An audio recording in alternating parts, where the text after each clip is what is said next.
ఇద్దరికి ఆదేశాలు ఇచ్చారు ఐసిస్ ఉగ్రవాదులు.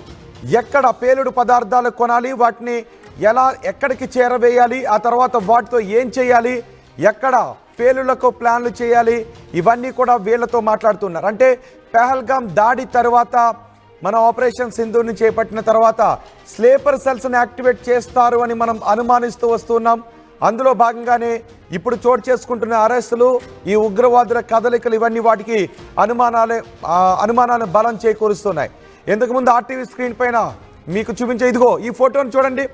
2 రోజుల క్రితం అబ్దుల్లా ఫయూజ్ షేక్ వీడు పూణేలో బాంబులను తయారు చేస్తూ ఐఈడి బాంబులను తయారు చేస్తూ ఉండగా ఎన్ఐఏ అధికారులు దాడులు చేయడంతో ఇండోనేషియాకు పారిపోయాడు. జకార్తాలో తలదాచుకున్నాడు. ఇద్దరు కూడా తల్హా లియాఖత్ ఖాన్ వీళ్ళిద్దరూ ఇండోనేషియా జకార్తాలో తలదాచుకున్నారు. 2 రోజుల క్రితం వీళ్ళిద్దరూ భారతదేశానికి ఎందుకు వచ్చారు? ఇప్పుడు ఈరోజు హైదరాబాద్లో అదుపులోకి తీసుకున్న వాళ్ళు కూడా ఐసిస్తో సంబంధాలు ఉన్న వాళ్ళే. ఇప్పుడు మీరు ఆర్టీవీ స్క్రీన్ పైన చూస్తున్న ఈ ఇద్దరు కూడా ఐసిస్తో సంబంధాలు ఉన్న వాళ్ళే. ఈరోజు హైదరాబాద్లో అదుపులోకి తీసుకున్న విజయనగరం వాసి సిరాజ్, హైదరాబాద్ వాసి సమీర్, వీళ్ళిద్దరూ కూడా ఐసిస్తో సంబంధాలు ఉన్న వాళ్ళే. పైగా పేలుడు పదార్థాలను కొన్నారు. ఇప్పుడు ఐసిస్ ఉగ్రవాదులు ఇండోనేషియా నుంచి ఎందుకు వచ్చే ప్రయత్నం చేశారు? వాళ్ళు పేలుడు పదార్థాలు ఎందుకు కొన్నారు అంటే స్లీపర్ సెల్స్ని యాక్టివేట్ చేస్తున్నారు అనే సమాచారం రూఢి అవుతోంది. నిజానికి స్లీపర్ సెల్స్కి ఒకరి దగ్గర నుంచి సమాచారం వాళ్ళకి వస్తూ ఉంటుంది. ఎవరు సమాచారాన్ని చేరవేస్తున్నారో కూడా వాళ్ళకి తెలీదు. కానీ ఆ స్లీపర్ సెల్స్కి వచ్చే సమాచారం ఆధారంగా వాళ్ళు పనులు చేసుకుంటూ వెళ్ళిపోతుంటుంటారు. చాలా సందర్భాల్లో ఒక స్లీపర్ సెల్కి ఇంకొక స్లీపర్ సెల్కి కూడా సంబంధాలు ఉండవు. అంటే ఈ ముఠా ఏం చేస్తుంది అంటే స్లీపర్ సెల్స్ని ఒక్కొక్కరిని యాక్టివేట్ చేయడం, ఆ తర్వాత పేలుళ్లకు పాల్పడటం, ఇలా విధ్వంస రచన చేస్తూ ఉంటారు.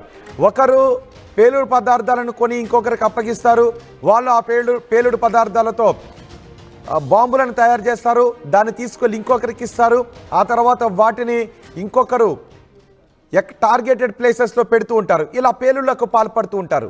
గతంలో హైదరాబాద్లో ఎన్నో మారణ హోమాలను సృష్టించారు. లుమ్ని పార్క్ పేలుళ్లు మనకి గుర్తే ఉన్నాయి. ఎల్బీ నగర్, దిల్సుఖ్ నగర్ పేలుళ్ల ఘటన కూడా ఇంకా మనకి గుర్తే ఉంది. ఇలా హైదరాబాద్లో ఎన్నో మారణ హోమాలు మనకి గుర్తున్నాయి. ఇప్పుడు ఈ ఉగ్రవాదుల కదలికలు దేనికి సంకేతం? ఇవే అనుమానాలు ఇప్పుడు వ్యక్తమవుతున్నాయి. గోకుల్ చాట్లో పేలుళ్లు కూడా మనకి ఇంకా గుర్తుంది. ఇప్పుడు ఈ ఉగ్రవాదుల అరెస్టులు, ఉగ్రవాదుల కదలికలు దేనికి సంకేతం? అసలు ఏం జరగబోతోంది అనే అనుమానాలు వ్యక్తమవుతున్నాయి. హైదరాబాద్లో మాత్రం వీళ్ళు ఒక పెద్ద ఉగ్రదాడికే ప్లాన్ చేసి ఉండుండొచ్చు అనే అనుమానాలు వ్యక్తమవుతున్నాయి. సిరాజ్ రీసెంట్గా భారీగా పేలుడు పదార్థాలను కొన్నాడు. హైదరాబాద్కు వచ్చాడు. ఇక్కడ వాటిని ఎవరికి ఇవ్వాలి అని అనుకుంటూ ఉన్నాడు అనే విషయంపై కూడా పోలీసులు ఆరాలు తీస్తున్నారు. అంటే హైదరాబాద్లో పెద్ద ఎత్తున పేలుళ్లకు ప్లాన్ చేశారా అనే అనుమానాలు వ్యక్తమవుతున్నాయి.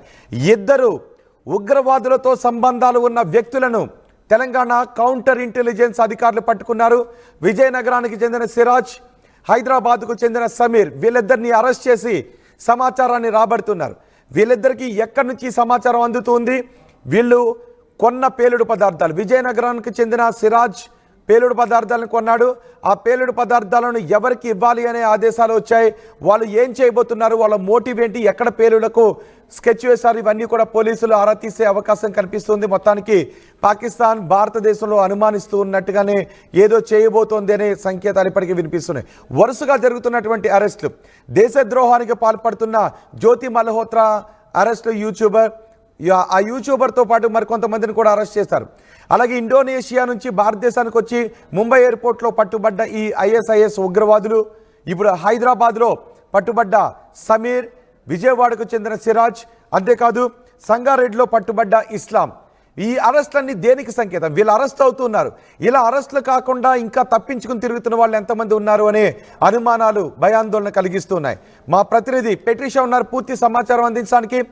పెట్రిషా, వరుసగా జరుగుతున్నటువంటి అరెస్టులు చూస్తూ ఉంటే దేనికో స్కెచ్ చేస్తున్నారు ఈ ఉగ్రవాదులు అనే అనుమానాలు వ్యక్తమవుతున్నాయి. హైదరాబాద్లోనే ఇద్దరు వ్యక్తులను అరెస్ట్ చేశారు. వాళ్ళు ఐఎస్ఐఎస్ ఉగ్రవాదులతో సంబంధాలు ఉన్నాయి అనే చర్చ జరుగుతుంది. సమీర్, సిరాజ్, ఈ సమీర్ సిరాజ్ దగ్గర నుంచి పోలీసులు ఎటువంటి సమాచారాన్ని రాబట్టుతున్నారు? తెలంగాణ కౌంటర్ ఇంటెలిజెన్స్ పోలీసులు చేసిన ఆపరేషన్ ద్వారా చూసుకుంటే ఇప్పటికే హైదరాబాద్ లో బ్లాస్ట్ చేయడానికి పలువురు ప్రయత్నించారు. ఇద్దరు వ్యక్తులను కూడా అరెస్ట్ చేశారు. సిరాజ్ మరియు బైగూడకి చెందిన వ్యక్తి, అతన్ని కూడా అరెస్ట్ చేశారు. హైదరాబాద్ లో భారీ ఎత్తున బ్లాస్ట్ చేయడానికి ప్రయత్నించారు. ఇప్పటికే సౌదీ అరేబియా నుంచి ISIS నుంచి వాళ్ళకి సంబంధాలు ఉన్నాయి. అక్కడి నుంచి వాళ్ళకి ఇన్స్ట్రక్షన్ కు వస్తున్నాయని కూడా తెలుస్తుంది. వీళ్ళిద్దరిని కూడా అదుపులోకి తీసుకున్నారు. ISIS ఇచ్చిన ఆదేశాల మేరకు వీరు భారీగా హైదరాబాద్ లో బ్లాస్ట్ చేయాలంటూ కూడా కుట్ర పూర్వకంగా ఏదైనా పెద్ద బ్లాస్ట్ చేయాలంటూ కూడా పూర్తిగా ప్లాన్ చేశారు. ఈ క్రమంలో ఈ పేలుడు ఏదైతే మందుగుండ సామగ్రిలు కానీ లేకపోతే ఇవన్నీ కూడా ఈ పేలుడు ఆబ్స్టికల్స్ ఇవన్నీ కూడా డమ్మీ బ్లాస్ట్ చేయాలంటూ కూడా ఇవన్నీ కూడా కొనుగోలు చేశారు. అత్యంత జనవాసులు ఉండే ప్రాంతంలో మెయిన్ గా చార్మినార్ ఏరియాని కూడా టార్గెట్ చేశారని తెలుస్తుంది. ఇదంతా కూడా నగరంలో సిరాజ్ అనే వ్యక్తిని మరియు బొల్గూడలో ఉంటున్న సమీర్ వీళ్ళిద్దరిని కూడా భారీ ఎత్తున వీళ్ళ దగ్గర కూడా పేలుడు పదార్థాలు ఇవన్నీ కూడా వాళ్ళ దగ్గర ఉన్నాయి. ఇవన్నీ కూడా ప్రస్తుతం స్వాధీనం చేసుకున్నారు. హైదరాబాద్ లో భారీ ఎత్తున పెద్దగా బాంబ్ బ్లాస్ట్ చేయాలంటే మొదట ఒక ఫేక్ బాంబ్ ద్వారా బ్లాస్ట్ చేయాలనుకున్నారో ఇప్పటికే పోలీసులు అందరినీ కూడా తప్పుదోవ పట్టించి ఆ తర్వాత భారీ ఎత్తున ఎక్కడైతే చార్మినార్ కానీ లేదంటే అసలు ఎక్కడి నుంచి కొన్నాడు ఈ సిరాజ్ అనే వ్యక్తి? కొన్న పేలుడు పదార్థాలు ఏ రకం పేలుడు పదార్థాలు కొన్నాడు? ఎవరి దగ్గర నుంచి కొన్నాడు? ఈ సమాచారం ఏమైనా ఉందా? ఆ అమ్మిన వ్యక్తిని ఏమన్నా అదుపులోకి తీసుకునే అవకాశం ఉందా? ఖచ్చితంగా ఇప్పటికే ఈ సిరాజ్ అన్న వ్యక్తిని కూడా విజయనగరంలో అరెస్ట్ చేశారు. సమీర్ అన్న వ్యక్తిని కూడా హైదరాబాద్ లో నివసిస్తున్న ISIS కి గూఢచారిగా పనిచేస్తున్న వ్యక్తి, బోయిగూడలో ఉన్న వ్యక్తిని అతన్ని కూడా అరెస్ట్ చేశారు. ఇద్దరిని కూడా అరెస్ట్ చేసుకొని కూపీ లాగే ప్రయత్నం అయితే చేశారు.